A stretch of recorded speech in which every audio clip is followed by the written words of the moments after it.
Hello, मैं हूं ऐश्वर्या कपूर और आप देख रहे हैं मेरे साथ पूछता है भारत।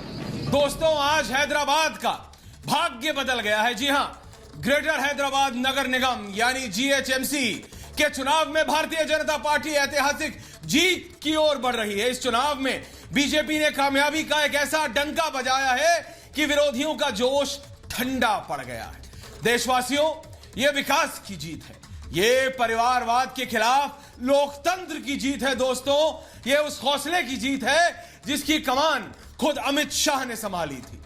ओवैसी को उन्हीं के गढ़ में चुनौती दी गई है। हैदराबाद निकाय चुनाव में बीजेपी ने जबरदस्त प्रचार किया। शाह से लेकर नड्डा और योगी जैसे नेताओं ने हैदराबाद में चुनाव प्रचार की कमान संभाली। इनकी आंधी में आज पूरा विपक्ष उड़ गया है कहीं ना कहीं। दोस्त, जिन लोगों ने इस चुनाव को मजहबी रंग देने की एक कोशिश की थी, उन्हें हैदराबाद की जनता ने आज मुंहतोड़ जवाब दे दिया है। बीजेपी की यह जीत ओवैसी और टीआरएस के लिए खतरे की घंटी है, क्योंकि यह पब्लिक है और यह सब जानती है। देशवासियों, यहां जो जनता की सुनेगा, जनता उसे ही चुनेगी और इसमें कोई दो राय नहीं है। झूठ बोलकर वोट लेने की सियासत के दिन अब चले गए हैं। दोस्तों, कब तक, आखिर कब तक जनता तुम्हारे झूठे वादों पर यकीन करेगी? आज हैदराबाद की जनता ने जवाब दिया कि अब विकासवाद की राजनीति का वक्त है। बीजेपी की यह प्रचंड जीत बता रही है कि पार्टी ने हैदराबाद में काफी कुछ हासिल कर लिया है। पिछले चुनाव में बीजेपी को केवल 4 सीट मिली थी, 1, 2, 3, 4, बस 4 पे थी। लेकिन एक दिन का अमित शाह का रोड शो, एक दिन का उत्तर प्रदेश के मुख्यमंत्री योगी आदित्यनाथ का रोड शो और एक दिन का प्रवास भारतीय जनता पार्टी के राष्ट्रीय अध्यक्ष जगत प्रकाश नड्डा, और रिजल्ट आपके सामने है। केसीआर की नींद उड़ चुकी है। असदुद्दीन ओवैसी को समझ नहीं आ रहा वो जाएं तो जाएं कहां। यहां बचे थे, यहां से भी निपट गए तो कहां जाएंगे। भारतीय जनता पार्टी इस बार कम से कम 10 गुना सीट जीत रही है, क्योंकि बीजेपी के चक्रव्यूह में ओवैसी का किला अब कहीं ना कहीं ढहने जा रहा है और टीआरएस की उल्टी गिनती लगता है शुरू ना हो गई। जब सेमीफाइनल में इन लोगों का यह हाल है देशवासियों, तो 2023 यहां 2023 जिसे कहा जाता है, उसके फाइनल में तेलंगाना में क्या होगा, इसका तो आकलन लगाया जा सकता है। जरा सोचिए, आज इस जहरीली राजनीति को जनता ने पूरी तरह से कहीं ना कहीं नकार दिया है, बोल दिया है हमें नहीं चाहिए, माफ कीजिए। इस विकास विरोधी सियासत को हैदराबाद ने मुंहतोड़ जवाब दे दिया है। इसीलिए आज पूछता हूं मैं और पूछता है भारत।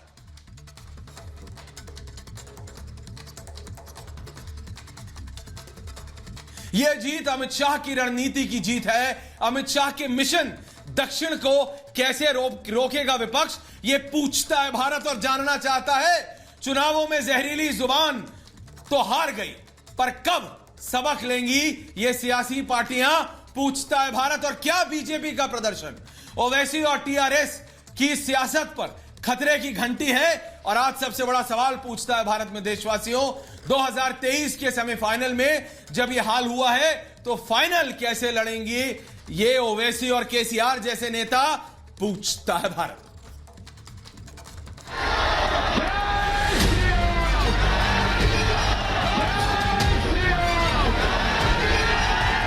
ये हौसलों की उड़ान है, ये मजबूत इरादों की जय जयकार है।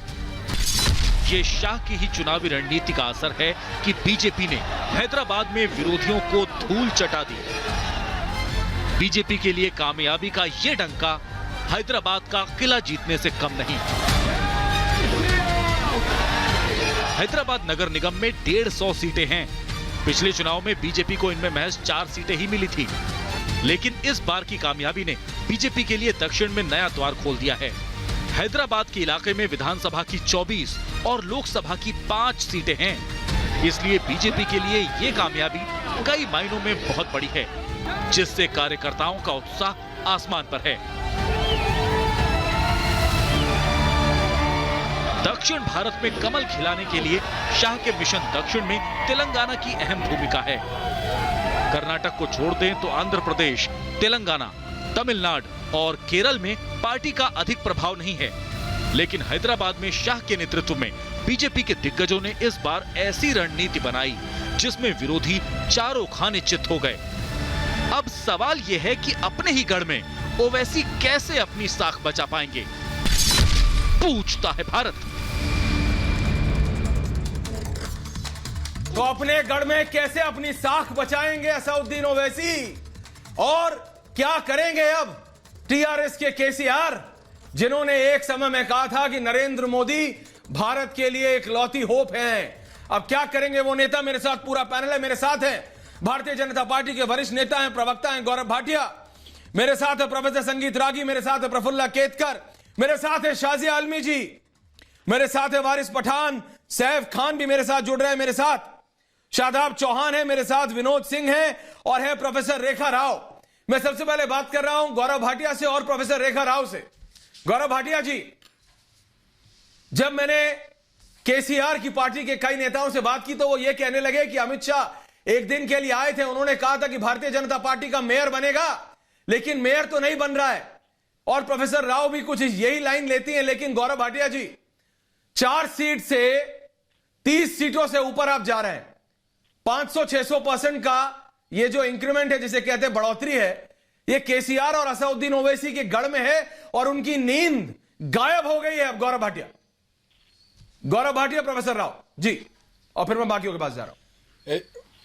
ऐश्वर्या जी, सबसे पहले तो मैं ग्रेटर हैदराबाद के नागरिकों का धन्यवाद देना चाहता हूं कि उन्होंने दिखाया किस तरह से जब आपकी विचारधारा मजबूत हो, जब आपका नेतृत्व जो है विश्वास जगाए, और जब आपके पास आशीर्वाद हो जनता का, तो आपको कोई खत्म नहीं कर सकता। नस्ल खत्म हो जाएगी। याद है ऐश्वर्या जी, जिन्होंने कहा था नस्ल खत्म हो जाएगी, उनकी सांप्रदायिक फसल आज खत्म हो गई है। दूसरी बड़ी बात, संदेश क्या है? संदेश ये है कि दक्षिण राजनीति का द्वार आज भारतीय जनता पार्टी के लिए खुल चुका है, और पूरा का पूरा ग्रेटर हैदराबाद आज भगवा रंग में रंग गया है। ये अपने आप में दर्शाता है कि आगे वाले चुनाव में भारतीय जनता पार्टी बड़ी जीत दर्ज करेगी और हमारी सरकार भी वहाँ बनेगी। तीसरी बड़ी बात मैं बताता हूँ, आप याद करिए, कुछ ऐसे दल थे जो कह रहे थे हमारी हुकूमत है यहाँ 800 सालों से, यहाँ घुस कैसे आए। तो आज हमने दिखा दिया कि आपके इलाके में घुस के आप ही के गढ़ में तंबू गाड़ा है और आपको उखाड़ा है, और आगे भी ये जारी रहेगा। और हमारे मुद्दे क्या है? विकास, नरेंद्र मोदी जी का विकास सबको चाहिए, ग्रेटर हैदराबाद में भी चाहिए और पूरे भारत में चाहिए। दूसरा, वंशवाद की समाप्ति, वंशवाद नहीं चलेगा, मेरिट पे नागरिक आगे बढ़ेंगे। और तीसरी बात, सांप्रदायिक राजनीति, ये जो तुष्टीकरण है ना, केवल एक धर्म विशेष का नहीं, सबका साथ, सबका विकास, सबका विश्वास, ये जो मंत्र है, इस मंत्र को हम लोग आगे बढ़ा रहे हैं। और आपने सही कहा, हम चाहते थे मेयर बने, लेकिन अगर मेयर नहीं बना तो राजनीति एक मैराथन की तरह है, 100 मीटर्स की रेस नहीं है। हमारे पास प्रोफेसर राव सुन रही हैं आपको? प्रोफेसर राव आगे चल के, professor Rao ma'am, first of all, जैसे इन्होंने कहा वंश की राजनीति, डायनेस्टी वर्सेस डेमोक्रेसी, सुबह से 4 से 5 डिबेट पे सभी का यही आरोप था, डायनेस्टी वर्सेस डेमोक्रेसी। हमें यही नहीं समझ आता, जो हमारे केसीआर साहब हैं उन्हें भी लोगों ने इलेक्ट किया, जो केटीआर साहब है जो यूथ आइकॉन है उन्हें भी लोगों ने इलेक्ट किया, एंड कविता मैम जो हैं उनको भी लोगों ने इलेक्ट किया, कोई नॉमिनेटेड पोस्ट नहीं है। साथ में जो हरीश राव साहब है जो हमारे फाइनेंस मिनिस्टर, ना उनको किसी ने इलेक्ट किया। तो ये कहना बिल्कुल गलत होगा डायनेस्टी है या वंश की है। तो दैट इज सेकेंडरी। और दूसरा वाला है ये, जहाँ जो अभी जो अच्छे नंबर से जो बीजेपी को मिला, ह्यूमन साइकोलॉजी है, वोटर साइकोलॉजी है, थोड़ा बहुत परिवर्तन चाहते हैं जो इन लोगों को मिला। एंड पूरा सेंट्रल गवर्नमेंट उठ के हैदराबाद आए। फर्स्ट ऑफ ऑल हम उनको शुक्रिया अदा करना चाहेंगे कि उन्होंने आया। एटलीस्ट इस बार उन्होंने फ्लड्स में तो कुछ पैसा नहीं दिया, 1 रुपया भी नहीं दिया। जहां पे रीजनल पार्टीज रहा उनको कोई सपोर्ट नहीं किया। शुक्र है उन्होंने आया, अपने आंखों से देखा, एटलीस्ट कुछ फंड हमें दे दे, जो हमारा हक है। और दूसरी बात ये है कि इन्होंने कैसा जीता। क्या बात कर रहे हैं? इन्होंने इन्होंने पोलराइजेशन की बात की, जो वेरी क्लियर। ऊपर से हैदराबाद का नाम बदलने का, पहले में कंप्लीट करने दीजिए। हैदराबाद को भाग्य लक्ष्मी में वापस ले जाने की बात की इन्होंने। उनका पूरा बोलिए, बोलिए, बोलिए, बोलिए, professor Rao. Free 1 minute let me complete. इनका जो मैनिफेस्टेशन था पूरा फ्री मैनिफेस्टेशन था। जब फ्लड आया था हैदराबाद में, जब टीआरएस गवर्नमेंट जो 10,000 देकर इमीडिएट हेल्प कर रहा था, इन्होंने 25,000 का अनाउंसमेंट किया। ऊपर से ये भी कहा कि घर, बाइक, जो भी लॉस हुआ, नुकसान हुआ, वो भी दे देंगे करके। How is it possible? क्या ये लोग ऐसे नहीं होता, ऐसे नहीं होता, ऐसे नहीं होता। प्रदीप भंडारी भी हमारे साथ, प्रोफेसर रागी भी है, प्रफुल्ला केतकर भी है। पहले मैं जा रहा हूं शाजिया इल्मी के पास। गौरव भाटिया ने जो कहा, आप कह रही है कि भारत सरकार ने तेलंगाना के लिए कुछ किया ही नहीं।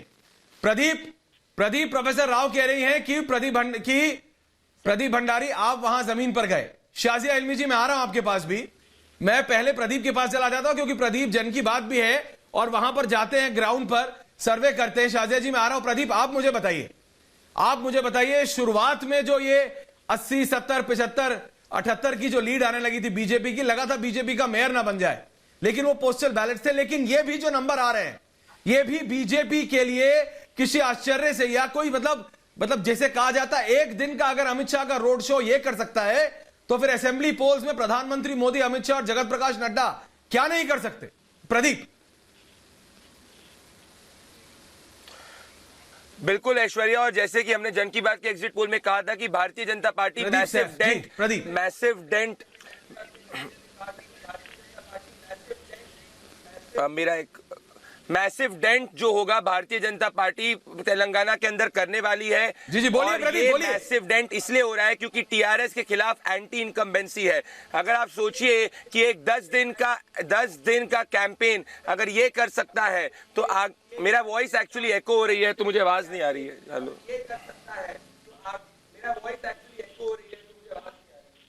कोई नहीं प्रदीप, आ रहे हैं आपके पास ऑडियो ठीक करके। मैं जा रहा हूं शाजिया इल्मी के पास। शाजिया जी, प्रोफेसर राव ने जो कहा, प्रोफेसर राव तो कह रही है कि भारत सरकार ने तेलंगाना के लिए कुछ किया ही नहीं। भारत सरकार ने तेलंगाना के साथ सौतेला व्यवहार किया। शाजिया इल्मी सैफ खान को डाली दूसरी जगह। बोलिए शाजिया जी। शायद यही वजह रही है जिस तरह से लोगों ने पूरे दिल के साथ, जोश के साथ, बाकायदा भाजपा का इतने बड़े नंबर्स के साथ स्वागत किया है। तो प्रोफेसर राव शायद समझती नहीं है, और यही समझ की जो कमी है, इसको आप राजनीतिक समझ की कमी ना समझिए, बल्कि आम लोगों की ज़रूरतों की समझ।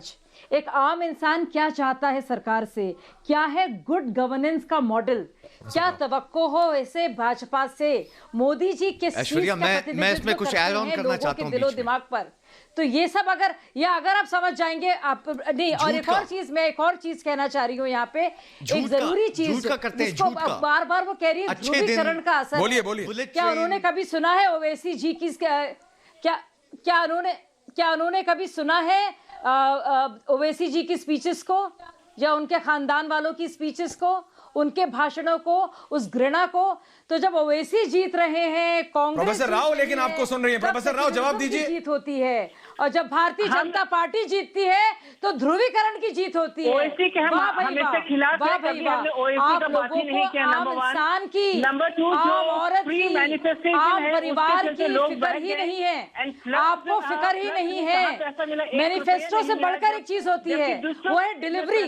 मैनिफेस्टो से बढ़कर एक चीज होती है प्रोफेसर राव, वो है डिलीवरी। और लोग देख रहे हैं क्या कुछ डिलीवर किया जा रहा है, पूरे देश के लोग देख रहे हैं। और अब हैदराबाद के लोगों को भी इससे वंचित नहीं रख सकते, आप वंचित नहीं रख पाएंगे। हमारे जो मुख्यमंत्री है वो फेडरल नेशनल लेवल के पॉलिटिक्स में आ जाए। उन्होंने बात किया federal front, national politics. Professor Rao, Shazia Ilmi, मैं आप दोनों को रोक रहा हूं। भारतीय जनता पार्टी की इस 400-500% की ये जो बढ़ोतरी है greater Hyderabad municipal corporation elections में, जीएचएमसी में, इसमें एक व्यक्ति ऐसा है जो कि पीछे, पर्दे के पीछे काम कर रहा था। गौरव भाटिया जानते हैं उसे, शाजिया इल्मी जी आप जानती हैं उसे। भूपेंद्र यादव, हमारे साथी हिमांशु ने बात की है भूपेंद्र यादव से।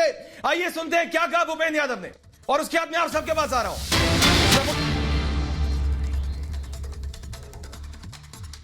जबरदस्त प्रदर्शन भारतीय जनता पार्टी का ग्रेटर हैदराबाद नगर निगम में रहा है, क्या कहना चाहेंगे पहले तो इस पूरे मौके पर? सबसे पहले तो हैदराबाद की जनता का आभार व्यक्त करना चाहूँगा, तेलंगाना की जनता का आभार व्यक्त करना चाहूँगा कि उन्होंने भारत के यशस्वी प्रधानमंत्री नरेंद्र मोदी जी के जो गुड गवर्नेंस की जो पॉलिटिक्स है उसको आगे बढ़ाने का काम किया है। और निश्चित रूप से भारतीय जनता पार्टी के सीटों में भी 10 गुना से ज़्यादा की वृद्धि हुई है, मत प्रतिशत में भी वृद्धि हुई है और भारतीय जनता पार्टी तेलंगाना में एक मजबूत राजनीतिक विकल्प के रूप में उभरी है। और मुझे लगता है कि आने वाले समय में तेलंगाना में भारतीय जनता पार्टी के गुड गवर्नेंस के आधार पे हम एक अच्छे शासन वाली सरकार बनाएंगे। मतलब अब भारतीय जनता पार्टी का फोकस हैदराबाद से बाहर निकलकर पूरे स्टेट में सरकार बनाने का आपको लगता है कि? निश्चित रूप से इस समय तेलंगाना में इस बात की आवश्यकता है। जिस प्रकार से तेलंगाना के नाम पर एक डायनेस्टी रूल को स्थापित किया गया है और मुख्यमंत्री सेक्रेटरीट ही नहीं जाते, अपने फॉर्म हाउस से ही सरकार चलाते हैं। मेरे को लगता है कि तेलंगाना में डेमोक्रेटिक प्रिंसिपल वैल्यूज़ को आगे बढ़ाने के लिए भारतीय जनता पार्टी के प्रति लोगों ने जो विश्वास व्यक्त किया है उसको आगे बढ़ाने का काम हम लोग करेंगे। आपको लगता है अमित भाई ने वहां पर गए थे गृह मंत्री जी, उन्होंने कहा था कि जो निज़ाम कल्चर है उसको ख़त्म करना है, लोकतांत्रिक कल्चर जो उसको लेकर आना है, तो ये शुरुआत हो चुकी है वहां पर निज़ाम कल्चर के ख़त्म होने की? मेरा ये मानना है क्योंकि हमारा चुनाव परिवारवाद बनाम लोकतंत्र का चुनाव था और निज़ामवाद का अर्थ होता है एकाधिकारवादी ताकत, निज़ामवाद का अर्थ होता है लोगों का कम्युनल आधार पर ध्रुवीकरण, निज़ामवाद का अर्थ होता है कि सारी शक्तियों को अपने आप में सीमित करके किसानों की, युवकों की और बाकी लोगों की मांगों को न मानना।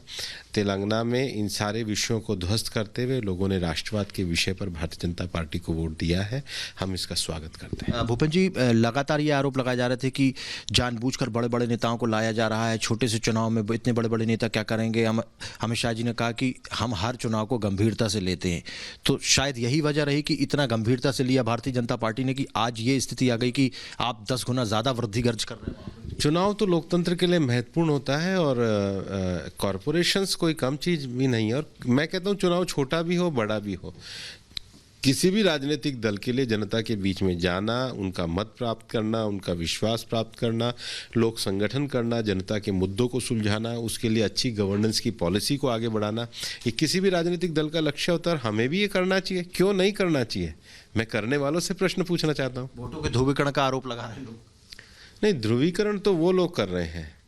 आखिर ध्रुवीकरण को अगर वोट पैमाने पे देखा जाए तो जो पार्टियां छोटे से मत प्रतिशत में ज़्यादा सीटें लाती हैं और जो पार्टियां व्यापक वोट लेने के बाद भी सीटों का ये जो सेफोलॉजी में कम रहता है, तो ये तो उनको सोचना चाहिए ध्रुवीकरण कहाँ पर है और टीआरएस को तय करना चाहिए। जब टीआरएस और एमआईएम का समझौता है तो वो बताए ना, वो दोनों मिलकर के क्या कर रहे थे। सर, एक अंतिम सवाल जानना चाहता हूँ कि अब 2023 में विधानसभा के चुनाव होने वाले, कहाँ पर देखते हैं भारतीय जनता पार्टी को, क्योंकि आज की स्थिति में भारतीय जनता पार्टी एक विकल्प के तौर पर वहाँ पर उभर रही है, पूरे स्टेट में भी विकल्प रहेगा और आप सरकार में भी काबिज हो जाएंगे? मैं बड़े विश्वास के साथ कहना चाहता हूँ कि भारतीय जनता पार्टी आने वाले समय में तेलंगाना में सरकार बनाएगी। बिल्कुल। तो हमारे साथ भूपेंद्र यादव जी मौजूद थे जिन्होंने पूरी रूपरेखा रची। हालांकि एक सवाल और पूछना चाहता हूं कि 10 दिन के अंदर ये जो जादुई कमाल किया है, इसके पीछे सुना आपने प्रफुल्ला केतकर, सुना आपने विनोद सिंह, सुना आपने शादाब चौहान जी। प्रफुल्ला केतकर जी, ये वो सब लोग हैं जो कहते थे कि तेलंगाना आंध्र प्रदेश में तो बीजेपी का पैर भी नहीं है, बीजेपी ना 2 ना में ना 4 में, बीजेपी का कोई मतलब नहीं। प्रफुल्ला केतकर और शादाब चौहान से, प्रफुल्ला केतकर, शादाब चौहान, संगीत रागी जी आ रहा हूं। प्रफुल्ला केतकर पहले। ऐश्वर्या ऐसा है कि बीजेपी चुनाव जीतती है तो पोलराइजेशन का जीत होती है, बीजेपी कहीं पे हार जाती है तो मोदी शाह का इस्तीफा मांगा जाता है। ये कैसी मानसिकता लोकतंत्र में बन गई है, समझ में नहीं आता। सच्चाई ये है कि जिन्होंने बीजेपी को नॉर्थ इंडिया की पार्टी करके नकार दिया था, उसने कर्नाटक में सरकार भी बना ली, हैदराबाद में अपना डेंट भी लगा दिया और चेन्नई में भी अपनी ताकत दिखा रही है। तो आपको इस माइंडसेट से निकलना पड़ेगा। आपको, आपका राजनीतिक विरोध हो सकता है, वैचारिक विरोध भी हो सकता है, लेकिन आप आपके अपोजिशन की जो ऑर्गेनाइजेशनल स्ट्रेटेजी है उससे कुछ तो सीखो तो सही, कुछ तो समझो कि भाई किस तरह से गैल्वेनाइज होती है मशीनरी। पहली बार बीजेपी अपने दम पर, अभी तक अलायंस में लड़ती थी, पहली बार 150 सीटों पर अपने दम पर लड़ी है और पूरा जोर लगाकर लड़ी है। तो उसमें क्रिटिसाइज करने के बजाय ये भी आ गए, वो भी आ गए। आपको किसी ने मना किया था? राहुल गांधी को थोड़ा ही रोका था। टीआरएस को पूरी फैमिली उतर के गई है। 5,600 करोड़ का माइनॉरिटी जवाब दीजिए शादाब चौहान साहब, जवाब दीजिए केवल एक कम्युनिटी पर चुप कराइए इनको चुप कराएंगे तो जवाब दूंगा। ये बोले चले, अरे सुनिए, जो एमआईएम के साथ अरे सुन तो लीजिए, आप परेशान क्यों रहे हैं? और जो सुन तो लीजिए, आप बेचैन क्यों सरकार बना रही है वो दूसरों आपके भाग्यनगर को नहीं माना है हैदराबाद की जनता। 10,500 करोड़ तो लीजिए, हैदराबाद ने भाग्यनगर को रिजेक्ट कर दिया है। विक्टिम को पूछ लीजिए, अरे सुन तो लीजिए, हैदराबाद ने भाग्यनगर रिजेक्ट कर दिया। अब आप छोड़ दीजिए सब कहानी की बात बताता है हैदराबाद में, और केवल टीआरएस समर्थकों को 10,000 रुपया मिला है। ऐश्वर्या इनको चुप कराइए पहले, उसके बाद जवाब दूंगा। कब जवाब देंगे? ऐश्वर्या इनको चुप कराइए आप पहले। करके क्या होगा? ऐश्वर्या इनको चुप कराइए पहले, एक एक करके पहले जरा आराम से बोलिए। क्या चुप कराने की बात होती है? उम्र में, एक्सपीरियंस में, हर चीज में वरिष्ठ है आपसे। शादाब चौहान साहब, तमीज सीखिए। क्या चुप कराइए? क्या आप चुप कराइए? चौहान साहब बोल रहे हैं, आप अपनी बात बोलिएगा। सुनिए, थोड़ा तो मैं आपको समझ दे रहा हूं, एक एक करके। थोड़ा एक्सपीरियंस का, उम्र का लिहाज रखिए। बोलिए शादाब चौहान साहब, बोलिए चौहान साहब।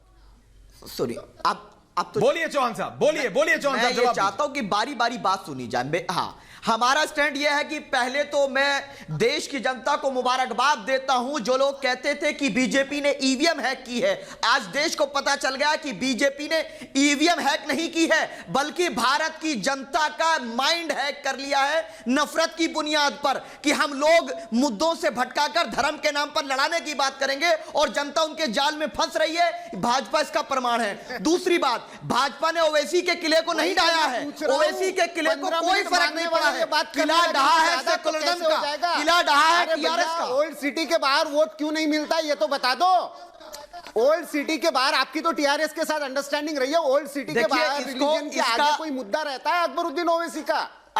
कॉन्स्टिट्यूशन और अंबेडकर को नाम लेने से क्या होता है? श्रद्धा तो रजाकारों के साथ ही है, श्रद्धा तो निजाम के साथ ही है। मैं बोलूंगा, प्रोफेसर रागी, मैं बोलूंगा, फिर आपको परेशानी हो जाएगी। प्रोफेसर रागी, शादाब चौहान का जवाब, लेकिन एक बार मुझे गौरव भाटिया के पास जाना पड़ेगा। मैं एक बार गौरव भाटिया के पास जा रहा हूं प्रोफेसर रागी जी, फिर मैं आ रहा हूं प्रोफेसर साहब आपके पास। गौरव भाटिया जी, ये लोग मानने को तैयार नहीं है कि बीजेपी तेलंगाना पहुंच गई है। ये मानने को तैयार नहीं है कि आपने असदुद्दीन ओवैसी और केसीआर के गढ़ में जाकर आपने सैफरन झंडा फहरा दिया। मानने को तैयार नहीं गौरव भाटिया। नहीं, इसमें गौरव भाटिया, देखिए, सबसे पहले तो मैं समझता हूँ यही फर्क है आपकी डिबेट में ही सामने आ गया ऐश्वर्या जी। केंद्र की पार्टी है और झूठे वादे हमेशा तेलंगाना की जनता का और हैदराबाद की जनता का आभार मौका चाहूंगा। आप इसके बाद इन्होंने क्या कहा, पर मैं ये बताना चाहता हूं कि सबसे तो पहले भाई साहब आप रुक सकते हैं जनता से, या आपको कोई दिक्कत है, पेट खराब है, कहीं जाना है जल्दी, जो है वैसे ही आप रुक नहीं सकते हैं। रूल करने की, जैसे हमारे देश मैं कह रहा हूं आप रुक नहीं सकते हैं। आपको क्या बाथरूम जाना है, जल्दी चले जाइए, कोई बात नहीं। बोल के हर गौरव भाटिया जी, ये कैसे रुकेंगे? भाई इनका पेट नहीं, इनका सब कुछ खराब है। क्योंकि मुझे बताया जा रहा है कि कांग्रेस के अध्यक्ष ने, मुझे यह बताया जा रहा है कि कांग्रेस के अध्यक्ष ने, तेलंगाना प्रदेश कांग्रेस कमेटी के अध्यक्ष ने रिजाइन कर दिया है। गौरव भाटिया जी, ब्रेकिंग न्यूज आ रही है, पूछता है भारत में तेलंगाना प्रदेश, इसीलिए सैफ जल्दबाजी कर रहे हैं और ये ब्रेकिंग न्यूज आ रही है मेरे पास। जी हां, तेलंगाना कांग्रेस के अध्यक्ष का इस्तीफा, उन्होंने तेलंगाना प्रदेश कांग्रेस कमेटी के अध्यक्ष ने इस्तीफा दे दिया है।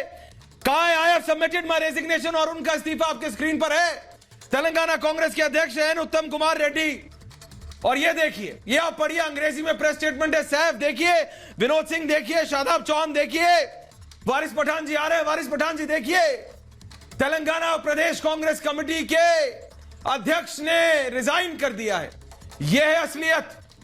गौरव भाटिया जी, इसलिए सैफ खान आपको बोलना नहीं देना चाहते, इसीलिए गौरव भाटिया, क्योंकि ये असलियत है। गौरव भाटिया देखिए, बोलिए।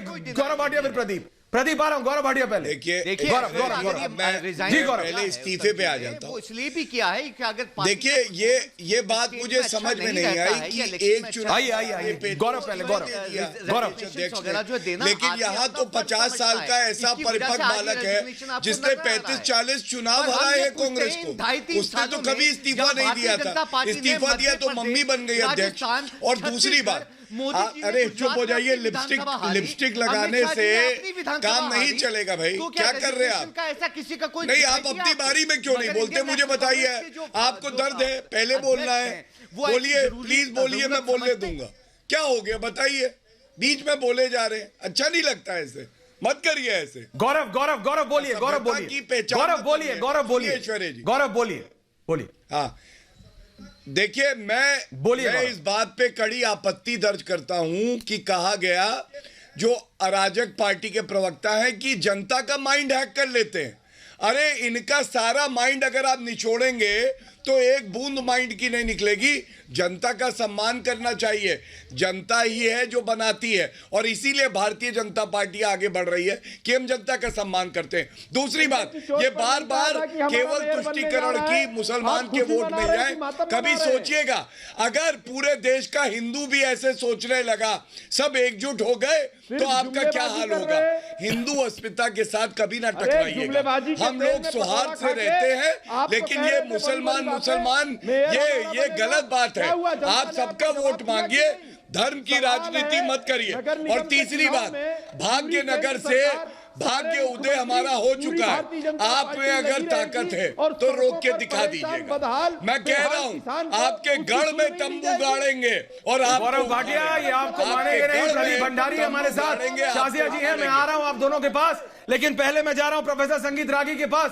प्रोफेसर रागी साहब, प्रोफेसर रागी जी, जो अभी गौरव भाटिया ने कहा, और आपने देखा ये म्युनिसिपल इलेक्शन आते हैं और उनके अध्यक्ष रिजाइन कर देते हैं कांग्रेस के, इसलिए विनोद सिंह और सैफ आपको बोलने नहीं देते। प्रोफेसर रागी विनोद सिंह शाजिया आ रहा हूं, प्रदीप भंडारी आ रहा हूं जी। प्रोफेसर रागी,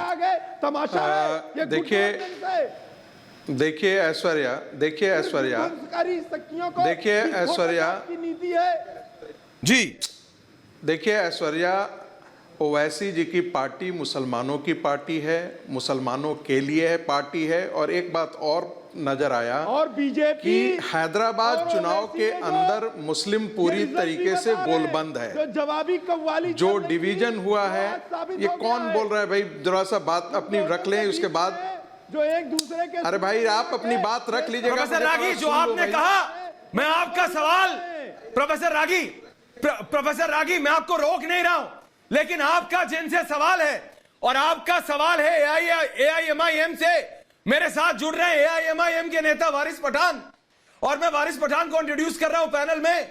और प्रोफेसर रागी जी, आप अपना सवाल पूछिए, वारिस पठान जी जवाब देंगे। वारिस पठान जी, प्रोफेसर संगीत रागी आपसे सवाल पूछ रहे हैं सीधा। प्रोफेसर रागी, वारिस पठान, प्रोफेसर रागी सवाल पूछिए वारिस पठान जी से। ऐश्वर्या, मैं इस चुनाव का सिर्फ विश्लेषण कर रहा हूं, और विश्लेषण यह है कि चुनाव के अंदर दो बातें बहुत महत्वपूर्ण थी। एक तो चुनाव रैडिकल इस्लाम के खिलाफ था, और दूसरा जो पारिवारिक पार्टी थी उसके खिलाफ थी। मुझे लगता है कि ये दोनों के खिलाफ ये चुनाव जो है वो अपना हस्ताक्षर दे दिया है। ओवैसी की पार्टी भी कम सीटों पर चुनाव जीती है, कांग्रेस साफी हो गई है करीब, और जो टीआरएस की पार्टी है उसकी सीटों में कम से कम 33 ज्यादा कम गए हैं। इसका मतलब ये हुआ है कि मुस्लिम लोग जहां थे, ओवैसी की पार्टी मुसलमानों के बीच में, मुस्लिम अभी भी उसी हाथ में गोलबंद है। मुस्लिम समाज मुस्लिम मानसिकता से बाहर नहीं आया है। हिंदू समाज, जिसे शुरू में यह बात कही गई थी कि ओवैसी को वोट देने का मतलब है जिन्ना को वोट देना, इस निष्कर्ष को वारिस पठान साहब सुन रहे हैं, एक्सेप्ट किया, बहुत शांति से सुन रहे हैं। इस निष्कर्ष को हिंदू समाज ने एक्सेप्ट किया है, पूरी तरीके से एक्सेप्ट नहीं किया है। यानी कि हिंदू वोट जो है वो टीआरएस और भारतीय जनता पार्टी में बट गई है। लेकिन मैं कहूंगा कि ये विजय यदि किसी की हुई है तो सिर्फ और सिर्फ भारतीय जनता पार्टी की हुई है। यहां से आगे का रास्ता खुलता है और मुझे लगता है कि वारिस पठान जवाब दे रहे हैं। वारिस पठान जी जवाब दे रहे हैं। वारिस पठान होगा, उसके निर्णय बिल्कुल वारिस साहब बोलिए। तो ऐसे की पार्टी एक तरफ होगी, वारिस पठान शाहजहां पार्टी दूसरी, वारिस पठान साहब गौरव भाटिया, वारिस जी बोल रहे हैं। बोलिए वारिस पठान साहब, सब बोलिए वारिस पहले तो ऐश्वर्या जी, सबसे पहले तो मैं धन्यवाद करता हूं हैदराबाद की जनता का, जिन्होंने हम पे फिर से विश्वास जताया और हमारी पार्टी के अब तक तो समझो 43 कॉरपोरेटर्स जो है वो चुन के आ गए। ये जीत डेवलपमेंट की है, ये जीत विकास की है, ये जीत भरोसे की है। ये ऐसा पहला चुनाव मैंने देखा ऐश्वर्या जी जहां पर रूलिंग पार्टी के वरिष्ठ नेता इंक्लूडिंग होम मिनिस्टर वहां पर आकर प्रचार किए। म्युनिसिपल कॉरपोरेशन में आमतौर पर ऐसा देखा नहीं जाता, पर क्या हुआ प्रचार में, हम 51 सीटों पर लड़े, आज हम 43-44 सीट के ऊपर जीत रहे। पिछली मर्तबा हमारी 44 सीट थी। मैं पूछना चाहता हूं भाजपा के प्रवक्ता मेरे लर्नेड फ्रेंड गौरव भाटिया साहब यहाँ पर बैठे हुए हैं कि पिछले महीने वहाँ पर हैदराबाद में फ्लड आ गया था, कितने लोगों के व्यवसाय घर बार सब तबाह हो गए, डूब गए। भाजपा ने 1 रुपया भी कहीं पर दिया? क्या डेवलपमेंट का काम किया भाजपा ने वहाँ पर? जबकि हमारी पार्टी MIM ने एक एक के घर में जाकर सबकी सहायता की। सिर्फ मुसलमानों के लिए नहीं, हमारे हिंदू भाई बहनों की भी हमने सहायता की है, क्योंकि हमारे देश के सब नागरिक है। हम बीजेपी की तरह सिर्फ डेवलपमेंट के मुद्दे के ऊपर हम बात कर रहे थे, बीजेपी की तरह हम वहां पर बात नहीं कर रहे थे कि अगर हम जीत के आ जाएंगे तो सर्जिकल स्ट्राइक करेंगे। अरे सर्जिकल स्ट्राइक किस पर आप करना चाह रहे थे? हमारे ही देश के नागरिकों पर, हमारे महान देश भारत के नागरिकों के ऊपर। आपने कहा हम जीत गौरव भाटिया जवाब दे रहे हैं। गौरव भाटिया वारिस पठान, गौरव भाटिया जवाब दे रहे हैं। चेंज करने से गौरव भाटिया जवाब दे जाएगा और पब्लिक ने आपको जवाब दे दिया। हमारे तो गढ़ में नहीं कर सके, मगर आप पूरा हिल गए। आपके वरिष्ठ नेता आके क्या कर सके? कुछ भी नहीं किया। हमको लोगों ने जिताया है विकास के लिए, काम करने के लिए जिताया। सबसे पहले तो देखिए वारिस जी लौटे हैं। मैं बहुत दिनों से देख रहा था ये गुम हो गए थे। गणपति बप्पा मौर्य बोला इन्होंने और उसके बाद टीवी से ही गायब थे। अच्छा लगा आज वापस आए हैं। वापसी हो आपकी, घर वापसी आई है। सबसे पहले आपने कहा कि स्ट्राइक रेट, मुझे आप बताइए, मैं सिंपल गणित पूछता हूँ, 3 सीटों से 45 हो जाना ये बेहतर है या 44 से 42 या 43 हो जाना -1 बेहतर है? ये गणित है, आप करिएगा, अभी मैं वापस आऊंगा आपके पास। दूसरी बात, आप 51 पे ही लड़े, ये पूरा पता है देश क्या पूछ रहा है, ये रिश्ता क्या कहलाता है। और वारिस जी मैं आपको बताऊं, हम अंत करने किसका आए हैं? आपकी पार्टी वाले कहते हैं कि 10 मिनट के लिए पुलिस हटा दो, मजा आ जाएगा, और आप कहते हैं 15 करोड़ है, 100 करोड़ पे भारी है। और मैं भारतीय जनता पार्टी का प्रवक्ता हूं, मैं पता है क्या कहता हूं, आप हमेशा के लिए पुलिस हटा लीजिए तो भी हमारा मुसलमान भाई जो है सुरक्षित है, क्योंकि उनकी सबसे बड़ी सुरक्षा कवच हिंदू है, उनका सबसे बड़ा सुरक्षा कवच ईसाई है, सिख है। ये फर्क है सोच का, और इसीलिए भारतीय जनता पार्टी आगे बढ़ रही है और आपकी पार्टी केवल 2 सांसद की पार्टी है। तीसरी बात, मैं ये बड़े वारिस पठान जवाब दे रहे हैं। मैं प्रदीप भंडारी के पास भी जाऊंगा। जो वारिस पठान जवाब दे रहे हैं। भारतीय जनता पार्टी जवाब दीजिए। और आज सत्ता में आ गए, इसलिए मैं मेरे दोस्त गौरव भाटिया जी से कहना चाहता हूं। गौरव जी आ रहा हूं। सकते क्या होगा आज बिहार में? आपने खुद ने देखा कि हम सीमांचल में लड़े और हमारे 5 विधायक आज वहां पर जीत कर बैठे हुए हैं। तो लोगों ने ये नहीं देखा कि ये क्या बोल रहे, लोगों ने काम देखा, और हमारा काम ही हमारी पहचान है। Our work is our identity। आप सिर्फ स्पीच देते रहिए, मगर जनता समझदार हो चुकी है। गौरव भाटिया जी, हमारी पार्टी में मेरा एक सवाल है, बताइए मुझे गौरव भाटिया जी, तो एक ऐसा MLA बताइए जिसने अपने राज्य के अंदर 14 स्कूलें खोली हो या 5 अस्पताल खोले हो, बताइए। मैं बताता हूं आपको। मेरा सवाल, आप एक ऐसी पार्टी बताइए जिन्होंने पूरे जो केवल मुसलमानों और एक धर्म विशेष की बात करती है। आप सभी मेरा सवाल सुनिए। शाजिया इल्मी कुछ पूछना चाह रहे हैं। शाजिया इल्मी कुछ पूछना चाह रही है। गौरव मैं आ रहा हूं आपके पास। वारिस पठान साहब, शाजिया इल्मी कुछ पूछना चाह रही है। शाजिया इल्मी पूछना चाह रहे हैं। वारिस पठान, शाजिया जी, तो आपका गणित जरा। शाजिया इल्मी, वारिस पठान, शाजिया इल्मी पूछना चाह रही है। वारिस भाई रुकिए, शाजिया जी। इनका ये सवाल है, वारिस भाई, आप और आपके साथियों का ये सवाल है, सबसे पहले आपने शुरुआत की कि भाजपा पूरी तरह से गलत है, नफरत फैलाती है। फिर कुछ दिनों बाद आपको पता चला कि भाई भाजपा तो गलत है ही, साथ में इलेक्शन कमीशन गलत है, पूरी सेना गलत है, सुप्रीम कोर्ट गलत है, EVM गलत है। अब तो आप लोग ये कहने लगे हैं कि लोगों की जो जनता है, जो आम लोग हैं, जो बाशिंदे हैं, वही गलत हैं, उनका माइंड हैक हो चुका है, वो नफरत की राजनीति का शिकार हो गए हैं और खुद नफरत फैला रहे हैं। तो आप सोचिए आप किस हद तक जा रहे हैं जनमत के खिलाफ, लोगों की आवाज के खिलाफ। कितना बड़ा डिस्कनेक्ट हो गया है। आपके साथी ने पहले बोला, आपके साथी ने पहले बोला, मैं आपसे कह रही हूँ, इतना बड़ा डिस्कनेक्ट कैसे हो गया है? कब तक आप मुसलमान करके मुसलमानों के वोट लेंगे? क्यों नहीं आप बात करेंगे मुसलमानों को बजाय वोट बैंक समझने के लिए? आप उनको क्यों इस्तेमाल करेंगे उनके धर्म को? आपका काम, आपकी डिलीवरी कहाँ है? सुशासन कहाँ है? गवर्नेंस का मॉडल कहाँ है? पीपल अपॉर्चुनिटीज कहाँ है? आप बताइए आपने उनका दर्जा बेहतर करने के लिए इतने सालों से क्या किया? लोग देख रहे हैं 6 साल में क्या हो रहा है। लोग देख रहे हैं भाजपा किस चीज के लिए स्टैंड करती है, इसलिए लोग आ रहे हैं। बार बार धर्म की बात ना कीजिए, धर्म से कुछ इसका लेना देना नहीं है। धर्म अपनी जगह है और ये असली धर्म है। धर्म की बात ही नहीं कर रहे शाजिया जी, हम धर्म की जात पात की बात ही नहीं कर रहे, हम तो विकास की बात कर रहे हैं। बताइए भाजपा ने हैदराबाद के विकास के लिए क्या किया है?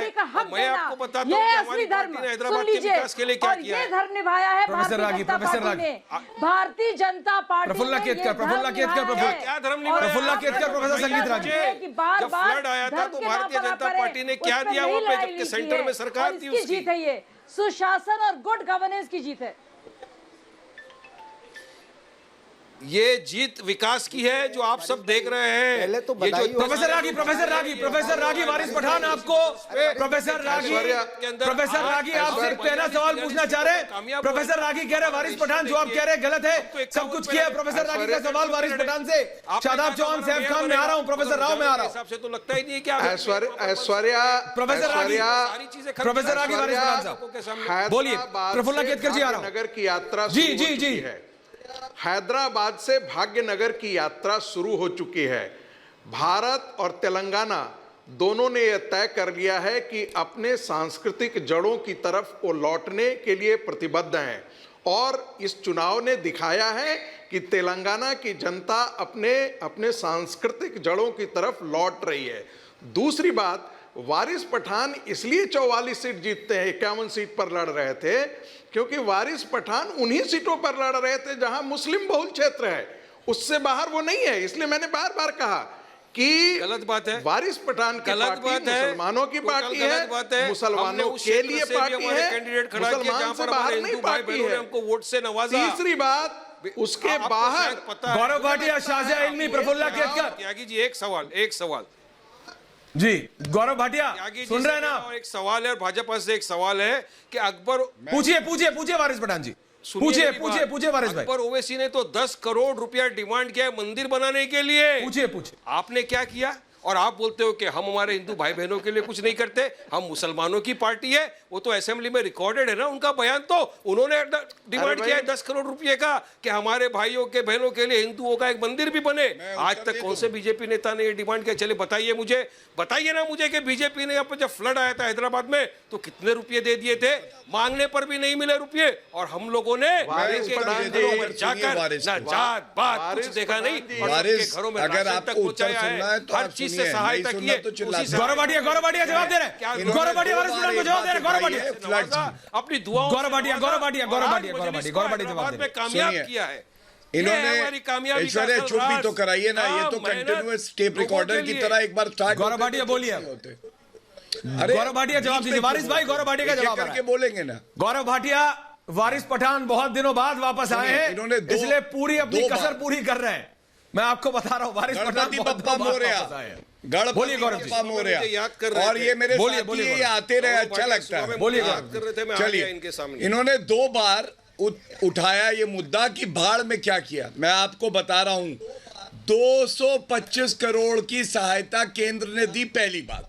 दूसरी बात, आपको मालूम है जिसके साथ आपका बंद कमरे का गठबंधन है ना, फार्म हाउस में ही थे मुख्यमंत्री। कभी वो गरीब के हाउस नहीं गए, गरीब के हाउस हम गए और हमने तो मैनिफेस्टो में भी वादा किया था कि हम सारी आर्थिक सहायता करेंगे, 25,000 रुपए हर परिवार को जो बाढ़ से पीड़ित होगा देंगे। और ये मोदी जी हैं, मोदी जी सुनिश्चित करेंगे कि बाढ़ से भी राहत मिले और उनका जीवन भी सुधरे। आपकी तरह नहीं कि लाश देखी फौजी की और देखा ये मुस्लिम था कि हिंदू। ये असदुद्दीन ओवैसी ने किया था कि साथ में 5 मुसलमान थे, ये गलत, यही आप थोड़ी शर्म करिए। कहीं तो हिंदू विकास की मुस्लिम बात बंद करिए, आप कहीं तो हिंदू की बात मुस्लिम बंद करिए। भारतीय होके सोचेंगे या नहीं सोचेंगे? आप उसमें विभाजन की बात करोगे, मैं मेरे महान देश भारत की बात तो करूंगा। ये अच्छा जो शहीद हुआ देश के लिए आपने उसमें धर्म ढूंढ लिया। तभी जो टीका ढूंढ रहे थे आप ओवैसी जी से पूछिएगा। हाँ, अकबरुद्दीन ओवैसी के बारे में तो मुंह ना खुलवाइए। क्या वो तो पुलिस को हटवाने की बात कर रहे थे, करोड़ करोड़ कर रहे थे। अकबरुद्दीन ओवैसी वो शख्स है जिसने असेंबली में खड़े होकर 10 करोड़ रुपया डिमांड किया है हमारे हिंदू भाई बहनों के लिए मंदिर बनाने का। मंदिर का डिमांड किया है, आप देख लीजिए, करोड़ आप तो बोलना स्टडी नहीं करते आता नहीं है। ना। वो तो पान खिलाने की बात करते हैं। आपने कितने पान खाए हैं भैया? आप पान खाते हैं क्या? अकबरुद्दीन ओवैसी बताते हैं कोई पान मिलता है आपके मोहल्ले में? मैं विकास की बात करूंगा, ये उसके पान पे बाद चले आप में जाएंगे। ताकत आती है। ये मैं लोगों अकबरुद्दीन को हॉस्पिटल ओवैसी बनाने बताते की हैं। बात करूंगा, ये डिवाइड करने की बात। कितने पान खाए अकबरुद्दीन ओवैसी ने? यही तो गलती है। जो मर्द है वो मर्द है। अरे पान खाने से कुछ नहीं होता है। देश के लिए दिल धड़कना चाहिए। पान खाते रहिए, कोई फर्क नहीं पड़ेगा। मैं आपको बता रहा हूँ, मर्द पैदा होता है, देश से मोहब्बत होती है, आखिरी सांस तक मोहब्बत करता है। पान खाने से कोई ना देश से मोहब्बत करेगा, ना उसमें शौर्य आएगा। विकास करते में मानते हैं हम। अरे विकास का आपको वी नहीं पता, आई नहीं पता, के नहीं पता, ए नहीं पता, एस नहीं पता। हिंदी में भी बताऊं क्या? ये देखो, ये इसीलिए पब्लिक ने वोट दे दिया ना। ये पब्लिक ने जो वोट दिया है विकास के लिए दिया है। आपकी पार्टी को देखा, पैर छुए। उन्होंने कहा अब्बू जी मेरे पे अपना आशीर्वाद रखना। ये है आपकी सांप्रदायिक पार्टी। वो ये सांप्रदायिकता खुद झुक जाती है ओवैसी जी के सामने। प्रफुल्ला केतकर बोल रहे हैं, हैदराबाद से भाग्य कर देंगे, नगर हैदराबाद पे सर्जिकल स्ट्राइक कर देंगे। प्रफुल्ला केतकर क्या था? प्रफुल्ला केतकर सेवा करना चाहते हैं। प्रफुल्ला केतकर, आपके प्रफुल्ला केतकर जी, वारिस भाई, गौरव भाटिया, भाई सुन तो लो। प्रफुल्ला केतकर, गौरव जी आ रहा हूँ, शाजिया जी आ रहा हूँ, प्रदीप बहुत देर से चुप है। पहले प्रफुल्ला केतकर। वारिस भाई, प्रफुल्ला केतकर, वारिस पन्ना, प्रफुल्ला केतकर। वारिस भाई, आपके पते की बात कर रहा हूं। पहले तो बधाई हो कि आपने पुराने हैदराबाद का अपना गढ़ बचा लिया। सवाल यह है कि पुराने हैदराबाद में ही क्यों बने रहते हो? उसके बाहर सिकंदराबाद में कोई कुछ नहीं, क्यों नहीं दिखता? इतना काम किया है तो। और आपका जब साथी पार्टनर 10,500 करोड़ का घपला कर देता है पूरे फ्लड के फंड्स में, तो उसको सवाल क्यों नहीं करते हो? चुपके उसके साथ अलायंस क्यों करते हो? और यदि मंदिर बनाने के लिए आपके असदुद्दीन भाई इतने ज्यादा आतुर है, तो गणपति बप्पा बोलने पर आपसे सॉरी क्यों कहना पड़ता है? कौन सा सेक्युलरिज्म है ये? बाबा साहब आंबेडकर का नाम सिर्फ चटनी के लिए तकिए के तरीके से लेना और इस संविधान के खिलाफ रजाकारों की भाषा बोलना, ये कौन सी संस्कृति है? ये देखिए ऐसा है भाग्यनगर का, ना ऐसा है ना, देखिए ऐसा है, सेवा भारती का आंकड़ा मैं दूंगा आपको, कितना काम किया और कितने करोड़ का काम किया। हवाबाजी की बातें मत कीजिए। कहां से काम होता है और किसके लिए होता है सबको पता है हैदराबाद में। एक तो टीआरएस के, जवाब देंगे। प्रफुल्ला जी ने बोला वारिस पठान जी, प्रफुल्ला जी ने बोला वारिस पठान जी, हमारी पार्टी के वारिस पठान जी, प्रफुल्ला केतकर का आपसे जवाब है। प्रफुल्ला केतकर आपसे सीरियसली पूछ रहे हैं, आपके गढ़ में बीजेपी आके नंबर बढ़ा के गई, अब बताओ वारिस भाई क्या करना? वारिस पठान जी, आपके गढ़ में बीजेपी आई, अपने नंबर 10 गुने करे और चली गई। रियलिटी ये है, मगर रियलिटी ये है वारिस पठान जी। खोदा पहाड़ निकला चूहा, हमको हराने की चक्कर में आए। हम तो 43-44 पे खड़े हैं साहब, हम 51 पे लड़े। अब मुझे इन लोग से तो पूछ के नहीं सीट कराना है ना कि मैं कितने पे लड़ूं, कहां लड़ूं। पर बीजेपी कहां है? पॉलिसी डिसीजन है। वारिस पठान, बीजेपी कहां है? मैं जा रहा हूं प्रदीप भंडारी के पास, इसके बाद ये बताएंगे क्या करना। नहीं नहीं, गलत है, आपकी गलतफहमी है। हमारे जो नहीं ये काम नहीं बताएंगे, लेकिन वारिस भाई जो आप कह रहे हैं ना कि 51 पे लड़ा 40 ले आए, हमारे दो भाई बहन जीत कर भी आए हैं साहब, आप गणित तो कर लो। वारिस जी, मैं जा रहा हूं जन की बात के प्रदीप भंडारी के पास। प्रदीप भंडारी, वारिस पठान कह रहे हैं 51 सीट हमने लड़ी, 40 से ऊपर हम जीत के आ गए। प्रदीप, बीजेपी पिछली बार 4 थी, इस बार 40 से ऊपर है। गौरव भाटिया कह रहे हैं हमने सेंध लगा दी, वारिस पठान कह रहे हैं छू भी नहीं पाए। प्रदीप भंडारी, आप तो गए थे 150 के 150 वार्ड्स में। प्रदीप भंडारी बताइए। प्रदीप भंडारी, देखिए, मैं आपको हैदराबाद की जनता की आवाज बताना चाहता हूं। टीआरएस के खिलाफ मैसिव एंटी इनकम्बेंसी थी, जो ये रिजल्ट में दिखाया जा रहा है। बीजेपी जिसकी 4 सीट थी, वो अपनी 10 गुना से ज्यादा सीट बढ़ाती है, जिसका वोट शेयर 10% था, 33% वोट शेयर पहुंचती। इसका मतलब यह है कि 2023 के असेंबली चुनाव के अंदर भारतीय जनता पार्टी एक बहुत बड़ी पार्टी होगी। और अचंभित नहीं हो जाऊंगा कि अगर बीजेपी सरकार भी बना पाए। एआईएमएम को जितनी सीट पिछली बार मिली थी, उतने के अराउंड सीट मिली है। मतलब जो एआईएमएम को सीट जहां से वोट मिलते थे वो मिल रही थी। सबसे बड़ा नुकसान टीआरएस का हुआ है और के चंद्रशेखर राव का हुआ है। 15 दिन की कैंपेनिंग के अंदर अगर भारतीय जनता पार्टी इतना बड़ा सर्ज करती है, इतना बड़ा सर्ज शायद ही कोई पार्टी ने 15 दिन की कैंपेन में देश के इतिहास में किया होगा। इससे आप अंदाजा लगा सकते हैं कि एक new brand of politics Telangana के अंदर शुरू हो सकती है। जैसे कर्नाटका में बीजेपी बड़ी प्लेयर थी, अब तेलंगाना के अंदर भी भारतीय जनता पार्टी एक बड़ी प्लेयर होने वाली है। लीडर बिल्कुल प्रदीप ने कहा, वारिस पठान जवाब दे रहे हैं। हैदराबाद के अंदर 7 एमएलए हैं, हमारे एमएलसीज है, और हमने 42 कॉर्पोरेटर्स अभी आए जीतकर। ये जीत किस लिए, लोग क्यों हमको इतनी मोहब्बत से, प्यार से, वोटों से नवाजते? हमारा काम देखकर ना। मैं इसीलिए तो सवाल करता हूं कि मेरे भाजपा के प्रवक्ता जवाब नहीं दे पाते कि बताओ मुझे कोई एक ऐसी पार्टी जिसने अपने राज्य के अंदर इतनी 14 स्कूलें खोली हो, 5-6 अस्पताल खोले हो, जहां पर सारे कास्ट के लोगों का मुफ्त। शाजी आलमी बोल रहे हैं, शाजी आलमी, वारिस पठान, शाजी आलमी जवाब दे रही है। अपना एजुकेशन, शाजी आलमी जवाब दे रही है। बताओ मुझे, इनके पास जवाब नहीं है। मैं सवाल करता हूँ, ये लोग ट्रैक पे से दूसरी जगह चले जाते हैं। मैं बताता हूँ कि 51 में से हमने 5 हमारे हिंदू भाई बहनों को सीट दी है, इनके पास उसका जवाब नहीं होता। आप बताइए, बार बार क्यों आप मुसलमान होने का हवाला देते हैं? बार बार आप क्यों बात करते हैं मुसलमान होने की? कब मैंने कहा? क्यों देते कब हैं? मैंने बार-बार कहा? क्यों आप मैं तो मेरे अब आपसे मुझे सीखना पड़ेगा।